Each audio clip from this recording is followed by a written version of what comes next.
দীর্ঘ 6 বৎসর যাবৎ আপনারা আমাদেরকে সহযোগিতা করেছেন। ইনশাআল্লাহ আমরা এই যাত্রাও আপনাদের ভালোবাসা, আপনাদের সহযোগিতা এবং আল্লাহ রাব্বুল আলামিনের অশেষ মেহেরবানিতে আমরা আবারও আমাদের প্রাণপ্রিয় নেত্রী দেশনেত্রী বেগম খালেদা জিয়াকে আজকে দেশের মানুষের যে অকৃত্রিম ভালোবাসার প্রতীক সেটি আজকে প্রমাণিত। সেই লক্ষ্যেই আমরা আপনাদের সহযোগিতা চাই।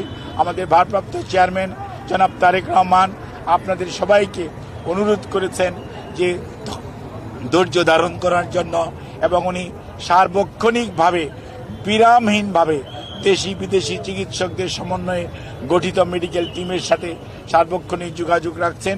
কাজে আপনাদের সহযোগিতা ছাড়া চিকিৎসা কার্যক্রম সঠিকভাবে পরিচালনা করা সম্ভব হবে না। ওনাকে গত 27 তারিখ থেকে সিসিউতে উনি চিকিৎসাধীন আছেন।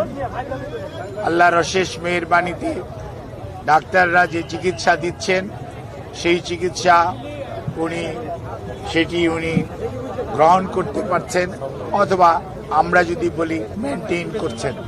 কাজেই বিভিন্ন ধরনের গুজব, বিভিন্ন ধরনের বক্তব্য বিভিন্ন জায়গায় দেখার পরিপ্রেক্ষিতে দলের পক্ষ থেকে আমাদের দলের ভারপ্রাপ্ত চেয়ারম্যান জনাব তারেক রহমান সার্বক্ষণিকভাবে ওনার চিকিৎসার তদারকি করছেন।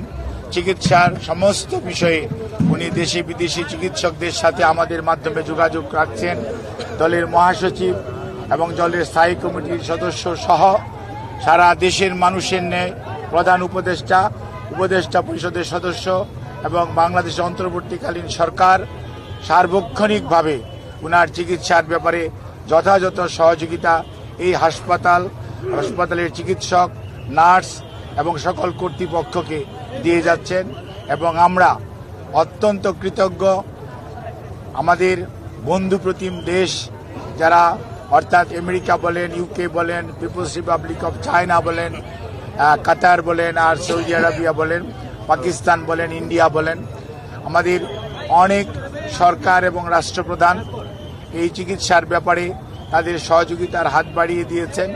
আমরা এই সংকটময় মুহূর্তে আপনাদের মাধ্যমে দেশবাসীর কাছে ওনার সুস্থতার জন্য দোয়া চাই, এবং আল্লাহ রাব্বুল আলামিন যাতে দেশবাসীর দোয়া, সারা পৃথিবীর অনেক মানুষের ওনার প্রতি ভালোবাসা এবং দোয়ার কারণেই হয়তোবা উনি এই যাত্রায় সুস্থ হয়ে উঠবেন বলে আমরা আশা করি।